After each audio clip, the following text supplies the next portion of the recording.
This is the Chamber Chat Podcast, the show dedicated to chamber professionals to spark ideas and to get actionable tips and strategies to better serve your members and community. Hello, Chamber Champions. Welcome to Chamber Chat Podcast. I'm your host, Brandon Burton, and it's my goal here on the podcast to introduce you to people and ideas to better help you serve your chamber members and your community. Our title sponsor is Community Matters, Inc. With nearly 20 years in the chamber industry and over 100 media awards presented to their chamber partners, Community Matters provides the R&R that every chamber needs, revenue and recognition. When it comes to publishing a chamber map, directory, or community guide, Community Matters has the trusted experience to help your chamber accomplish your goals. With different advertising sales models and publication styles, Community Matters will help you create a non-dues revenue machine. Let's hear from Becky Womble, President and CEO of the Bastrop Chamber, to hear about her experience using Community Matters. I've been using Community Matters for probably 6 or 7 years now. And in a previous life, I sold commercial printing. So I can highly recommend Community Matters because it's a complete turnkey job for any busy chamber exec. Basically, you give them a membership list, and from there, they contact your members, and it's no high pressure sales or anything. And it really is a complete turnkey job from start to finish. And it's a wonderful, beautiful printed product whenever you're finished. And I'm very sold on Community Matters. And with a printing background, big endorsement for me. To learn how Community Matters can support your chamber with your next publication, please visit communitymattersinc.com/podcast to request your free media kit and request a proposal to find out what kind of non-dues revenue you can generate. I'm excited today to have Sharon Mayer with us. Sharon is the president and CEO of the Allen Fairview Chamber of Commerce. And a little bit of background on Sharon. She was named the president and CEO of the Allen Chamber in August of 1997. She had begun her chamber work career as a part-time employee at the Arlington Chamber of Commerce in 1989. She then quickly moved up the ranks, and in 1995, she accepted the position as president of the DeSoto Chamber. During her tenure at the Arlington Chamber, she completed the IOM program in record time, and continuing education in chamber work is still important to her today. She has 2 Institute for Advanced Management courses that she's participated in, one at SMU and one at Colorado Springs Institute programs. Working with other chambers and within the state association is extremely important to Sharon. During and following her tenure on the TCCE board, she facilitated retreats for area chambers and assisted in the planning and facilitation for annual programs and chamber basic courses hosted by that association. Sharon joined the Board of Regents for the Center of Chamber Excellence in 2004, where she participated as an instructor for membership basics and served as chairman of the Board of Regents. She also served as board member on the North Texas Chamber Executives, which represents over 42 chambers in the North Texas area, and is the 2023 board chair. She is a past member of Board of Directors for WACE, and Sharon serves on the North Texas Commission Board and their executive committee. In 2011, under Sharon's leadership, the Allen Chamber expanded to become the Allen Fairview Chamber of Commerce, serving 2 very diverse communities. In 2022, that marked Sharon's 33rd year in the chamber business and 25 years as CEO of the Allen Fairview Chamber. In 1997, she married Paul Mayer, who's the CEO of the Garland Chamber of Commerce. Together, they have 5 children and 9 grandchildren. Sharon, we're excited to have you with us today on Chamber Chat Podcast. I'd love to give you an opportunity to say hello to all the Chamber Champions and share something interesting about yourself so we can all get to know you a little better. Well, hello, everyone. I am absolutely thrilled to be here with you today and looking forward to our discussion. You pretty much told everybody about my life right Told all your secrets right there. No, well, I want to tell you a couple of things that were not included on that. So I have a certification from the University of Texas at Arlington as a paralegal, which I have never used one time in my entire life. I was also a licensed real estate agent and sold one house.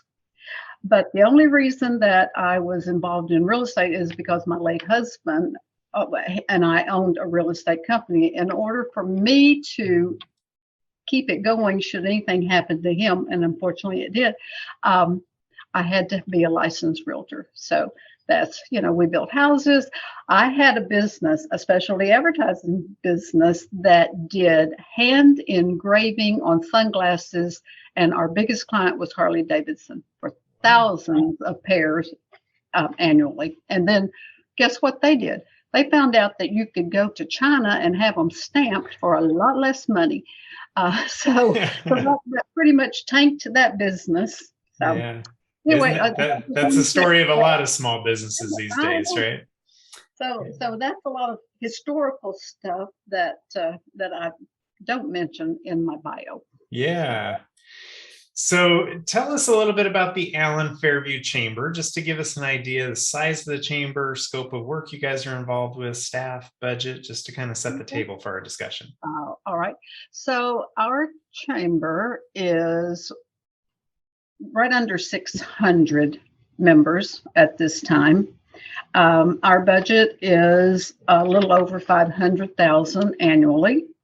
And I will say that probably 55% of that goes for staff, because if you don't invest in those resources, those people resources, then you're doing your chamber a disservice.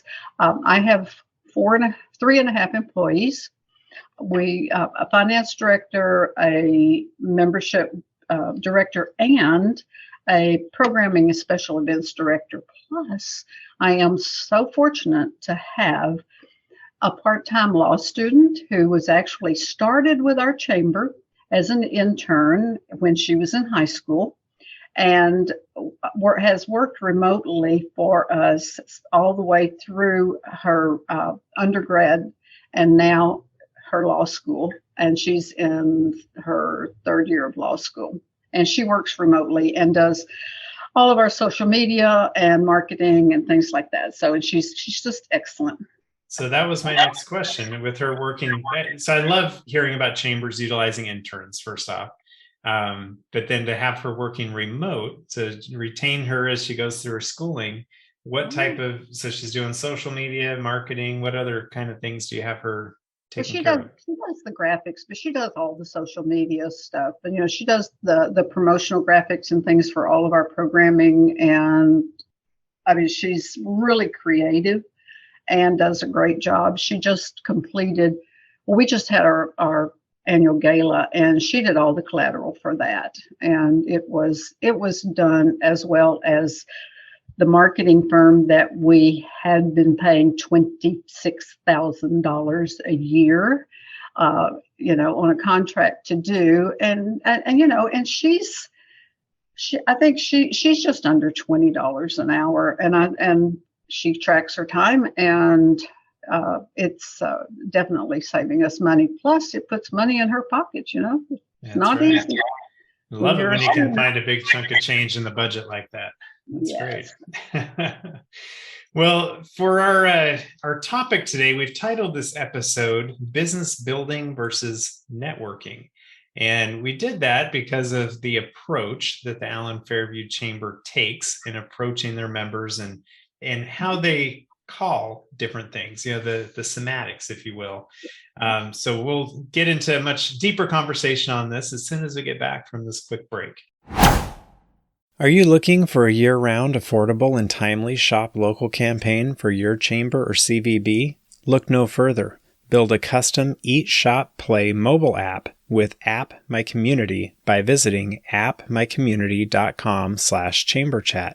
App My Community mobile apps are not just simple membership directory listings. They provide many more capabilities to engage with your community.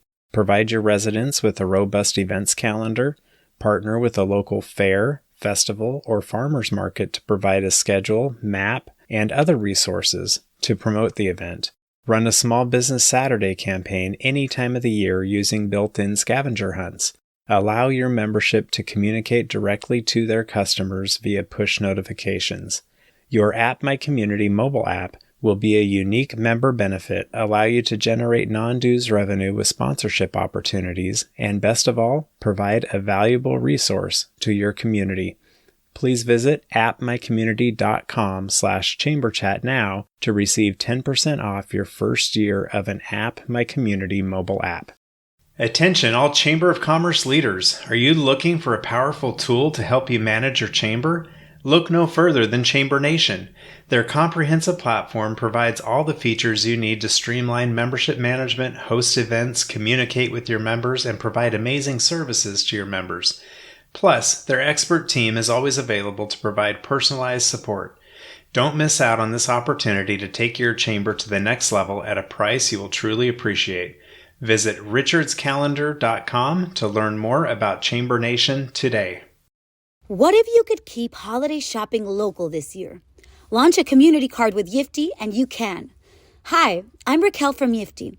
Yiftee works with over 500 chambers, main streets, cities, and downtown associations, providing custom-branded electronic gift cards that can only be redeemed at your local businesses. This program is free for you and your participating businesses. And if you sign up now, you'll watch your local businesses thrive this holiday season. Email sales@yiftee.com to learn more. That's sales@yiftee.com.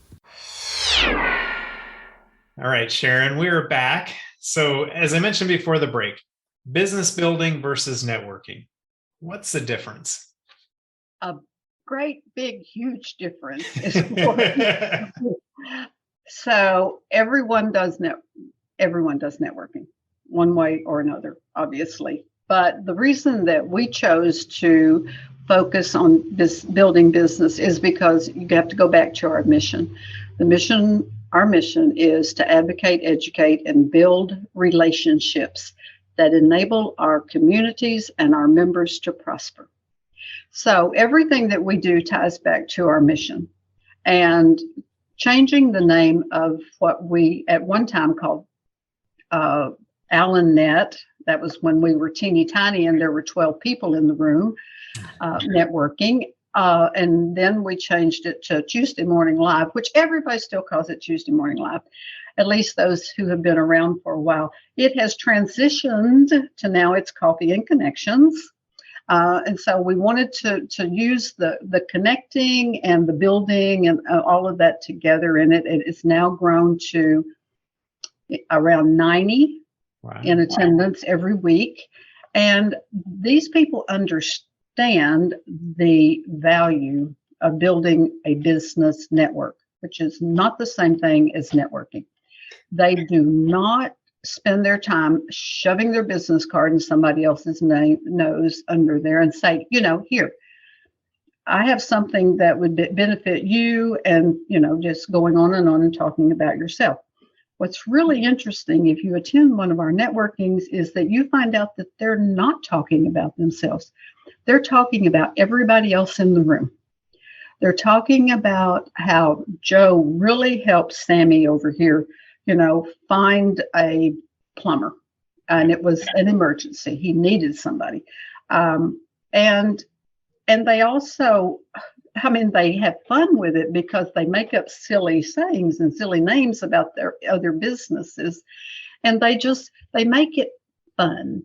And I think if you talked about the whole atmosphere around our business building, whether it's the morning or whether it's an after hours event or whatever it might be, you're going to find that people talk about us as family, not as a membership organization, because they are all so connected and they're friends. And they invite others to come in all the time, which is the reason that it has grown the way that it has. And it all goes back to what we originally said is you're in these seats and in front of these people to build your business. But the best way to build your business is I'm going to use the word network. Yeah. Is to network with people that you know, like, and trust. Yeah. And the people who are in that room know, like, and trust one another. And a byproduct of that is that they know, like, and trust staff, know, like, and trust the organization. And it helps us to increase our influence within the community, but it also helps us when we're building our membership. Yeah. So I know, I get the sense that networking is like a 4-letter word there at the Allen Fairview Chamber. How did you successfully go about changing the mindset for people as they're set on using that 4-letter word of networking and converting that to business building? We just stopped. We didn't. We never. We don't ever tell anybody anything. We just sort of start using a different term ourselves and move on from there, and it just catches on. So about how long ago did you guys make the shift from calling these networking events to business building events? Well, it started during and right after the pandemic. That was, while that was a really horrible time in our lives, and thank God that we're, on the other side of that, it was also from our chamber perspective and our engagement, and like I said, our influence within the community, probably the best thing that's ever happened to us. Yeah. Because our chamber had to keep connecting people, but we had to do it, like we do now with Zoom calls a lot of times. And so that was when we thought, okay, we're networking, but we're not networking, and we're not doing this face-to-face thing. So let's just kind of change the way that we present this and the way we say it. So they became business building opportunities, and we just kind of hung on to it after that. Yeah. So. Yeah, I know, a lot of people, networking can be a very intimidating phrase. If you say to a new member, for example, hey, we have this networking event coming up, and you see the sweat start coming down their forehead. It's like, I got to talk to people and get uncomfortable and pass out business cards and be sold by everybody in the room, versus changing that and saying, we're having a business building event. Yeah. Come and learn how you can grow your business. And it's a totally different perspective for similar kind of outcomes, but it changes that perspective coming into it for a different objective. It does. And in fact, if I were to tell you something else about myself and my husband as well, that nobody that we interact with would believe, is neither one of us are extroverts.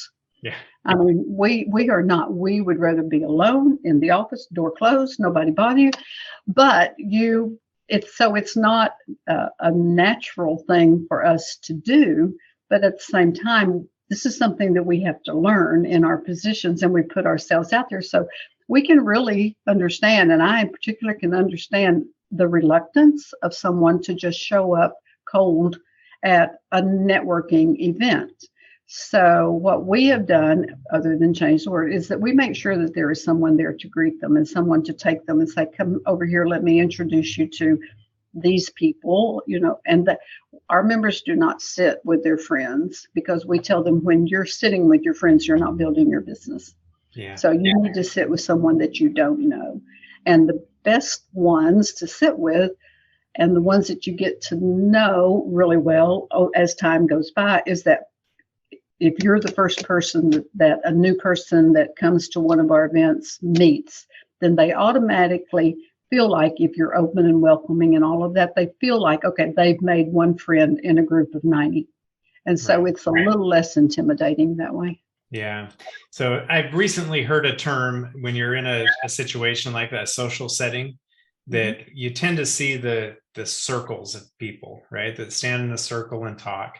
And the idea was, instead of creating circles, to create horseshoes, to where it's open for newcomers, where you can be welcoming for newcomers to join the conversation. And they don't feel shut out because they're looking at everybody's back. You purposely leave an opening. Yeah, and our volunteers, they're basically our ambassadors, are our business success advocates. Both groups are really, really good about taking a member or a visitor under their wings And they don't talk to them about the chamber, but they actually stand up during the 30-second commercials, and they do the first commercial for them so that they actually feel more comfortable the next time they come back. Okay. Yeah, I like that, having the volunteers there too, to just help make sure that they have a good experience, that they're meeting people, getting connected with those right individuals that will help build their business. Mm-hmm.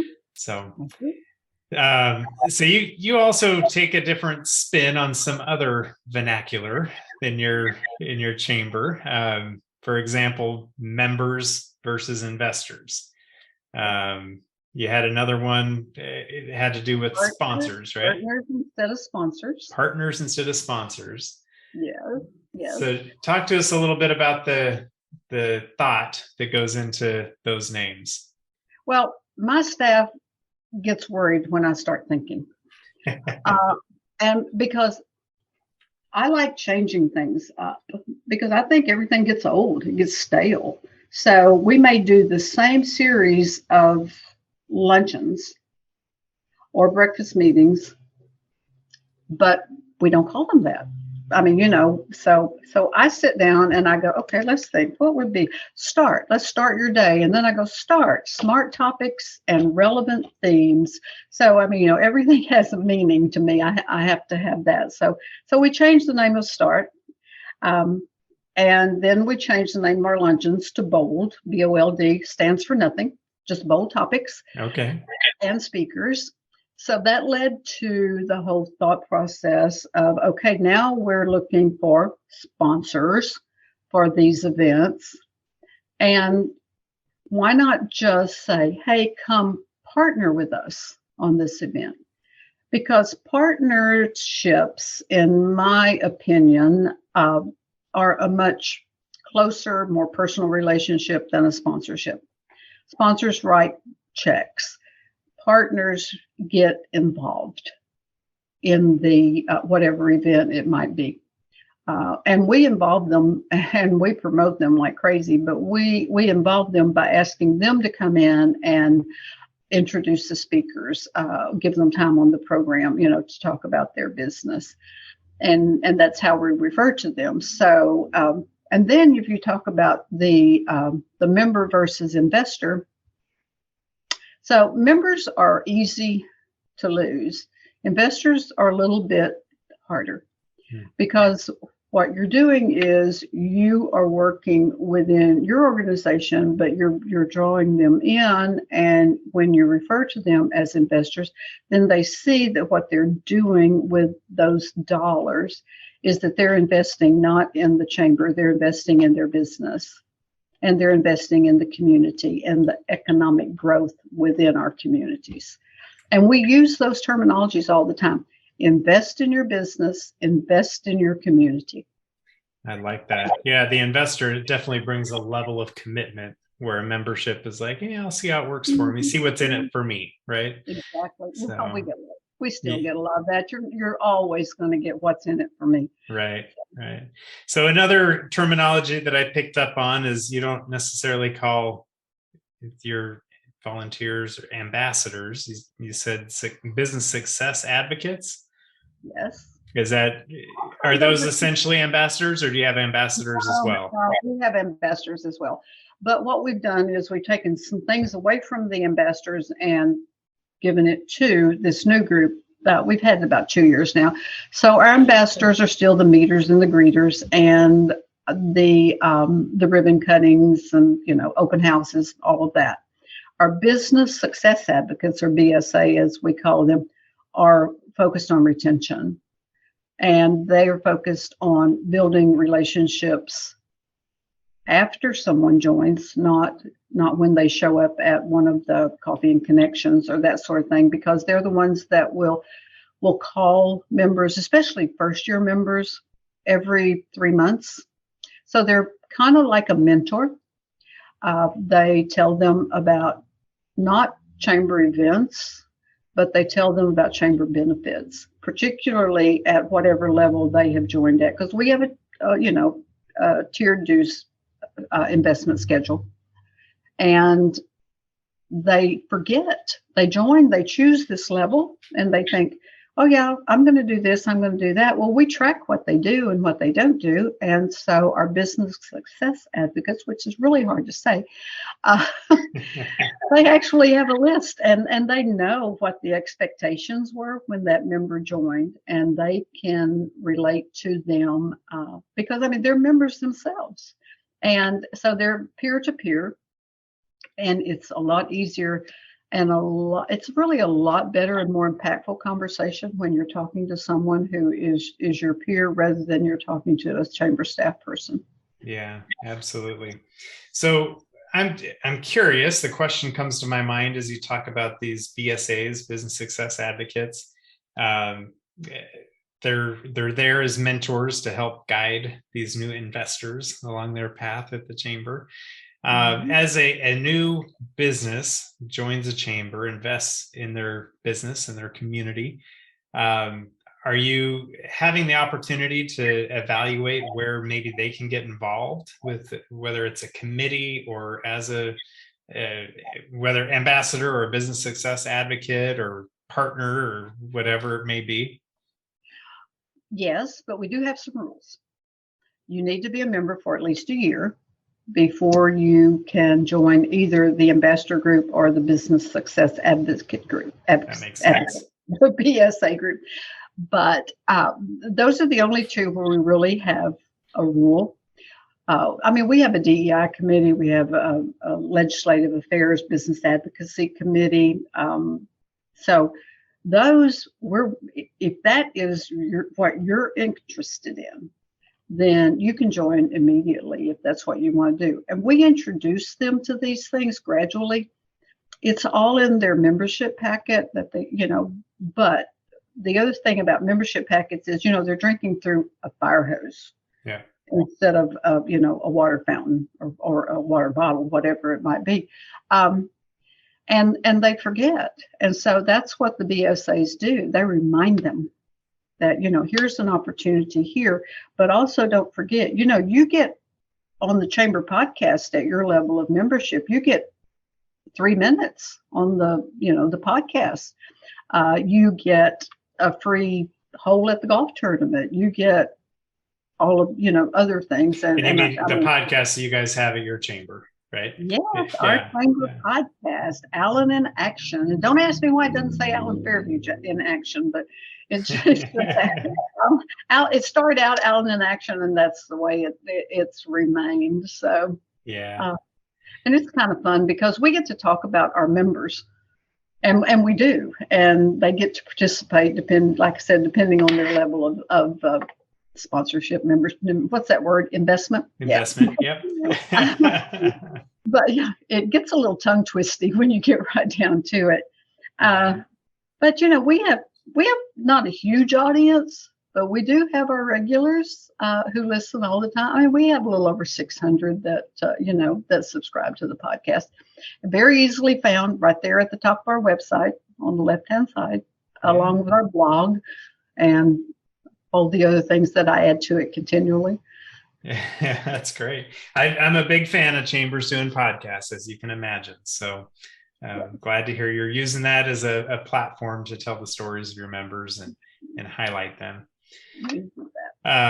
So I like these, taking these old terminologies, freshening them up a little bit, maybe giving a more meaningful definition to them to allow these investors to really get more bang for their buck, to really build their business stronger, and to see their involvement with the chamber on a different level. So I think this has been a good exercise, and hopefully chambers listening are jotting down, some of their own terminologies that they use, they might be able to freshen up a little bit.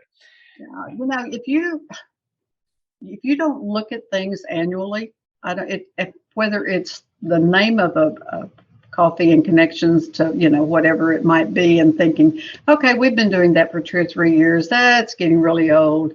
Let's put a little zing in it.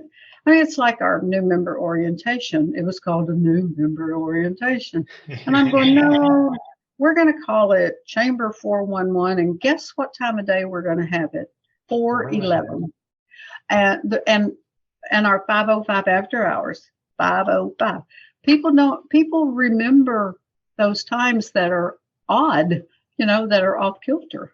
Yeah. And so they remember 411 and 505. So that's right. But look at those things too. I mean, there is nothing too small or too big in your chamber that could not stand a little refresh every once in a while. Absolutely. So Sharon, I wanted to ask you if for those listening who would like to take their chamber up to the next level, what tip or action item might you share with them to accomplish that goal? Accreditation. Through the U.S. Chamber, we have gone through the process 3 times, and we moved from being an accredited chamber to a 4-star chamber, and then last year we are awarded our 5-star chamber recognition. And every single time you go through this process, you have to take a really in-depth look at your chamber and at what you're doing. And while a lot of chambers will involve a large group of members in going through each of these different aspects, we do not, and we did not.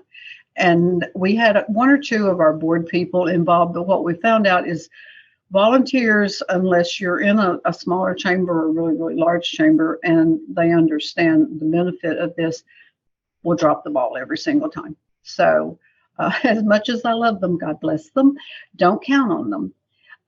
And so what it really has done for our chamber and our staff is it's made us look internally instead of externally.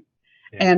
And the feedback that you get from the U.S. Chamber on when we got our 4-star accreditation, the one little hickey that we had was governmental affairs. And I had 4 years to fix that.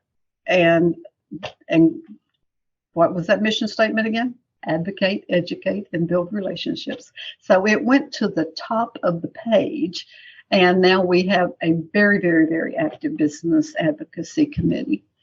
So it's that's really, and that's important to me, especially in the state of Texas, because we're kind of crazy here right now. And you can say that. I have no problem with that.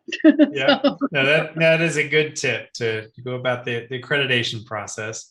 Yeah, and you know what? It's so gratifying because let me tell you what it did. I have been talking about getting my CCE, and God knows I'm putting this out there to public for 30 years.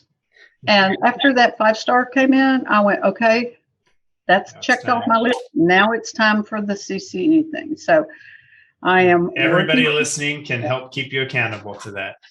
Oh yeah, y'all email me, Sharon at allenfairviewchamber.com. Wish me luck and ask me how it's going, and I will be happy to share the good, the bad, and the ugly. Yeah, that's good. So I like asking everyone I have on the show about how do you see the future of chambers and their purpose going forward? Do you know what really bothers me is when people say chambers are becoming obsolete, that the younger generation doesn't know what a chamber is. I was in Austin yesterday, and I was at a legislative affairs thing, but I had a little bit of time. So I went to the mall, and I am walking into the mall next to this young man, and he's very polite. He said, "How's your day going?" I said, "Fine. How's yours?" And he said, "Are you just out shopping? You on your way to work?" And I said, "No, I'm here for a legislative session." And he said, "What do you do?" And I said, "I run a chamber of commerce." And he looked at me and he was like, I said, "You don't know what a chamber of commerce is, do you?" And he said, "No, no." And I said, "Most people your age don't. And most people a lot of them who are older than you don't." And I said, "But let me tell you what we do. We advocate, educate, and build relationships." And keep going back to that. And we are a business association that works on a local level within a town and a community to help businesses thrive and to help them with so many business issues that are coming up. Right now, one of the things that, and I'm going to throw this in there, you didn't ask, I'm really proud of our legislative affairs stuff, but I am exceedingly excited about our diversity, equity, and inclusion committee and the fact that we are making such strides to get not only our work with our city and our school districts and to get the word out that this is what we're doing. But we are working towards getting minority, veteran-owned, women-owned, LGBTQ businesses certified so that they can actually do business with our local municipalities, our county, state, and beyond. That program, once we get that launched, is really going to be what will be remembered in our community and within our membership as something that was done well, and it is extraordinary for them. Yeah, So no, that's fantastic. So Sharon, before we go, I wanted to give you an opportunity to share any contact information for listeners who want to reach out and connect or keep you accountable on your CCE. I know you threw your email out there already, but what would be the best way to have someone reach out and connect with you? well, the very best way is to email me, because I will probably answer it at 2 a.m. So it's Sharon at allenfairviewchamber.com. And I will get that in our show notes for this episode, so it can be nice and easy if someone's listening before they go to bed and they want to send you a message that you can respond to at 2 a.m. There you go. Well, Sharon, I appreciate having you on the show today and setting aside some time to be with us and share the approach that you guys take there at the Allen Fairview Chamber. I think that's something that's kind of been on the radar for a lot of chambers, but it just maybe that reminder that they needed to keep things fresh, keep things with purpose to give the best experience for their member investors. Well, so thank you. I have told you all about our vision statement. I didn't tell you what our vision is: to be an indispensable resource to Allen, Fairview, and Collin County businesses. And that's what we're continuing to work towards, to be indispensable. I love it. I love it. Well, thank you for being with us today and sharing your example. I do appreciate it. It was my pleasure. Anytime. If you are a chamber professional, please subscribe to Chamber Chat Podcast in Apple Podcasts, Google Podcasts, or Spotify. When you subscribe to Chamber Chat Podcast, new episodes will show up in your podcast app each week as they are released. If you're finding value in this podcast, please leave us a rating and a review in iTunes. But most importantly, please share Chamber Chat Podcast with your colleagues that are in the industry. Have you ever thought about creating a podcast for your chamber? We always hear about how chambers need to be storytellers. What better way is there to tell the stories of your members and the work of your chamber than through a podcast? Your audience is waiting to hear from you as a convener of leaders and influencers, champion for business, and catalyst for change within your community. I just launched a chamber podcast course with the goal to get your very own podcast started within 30 days.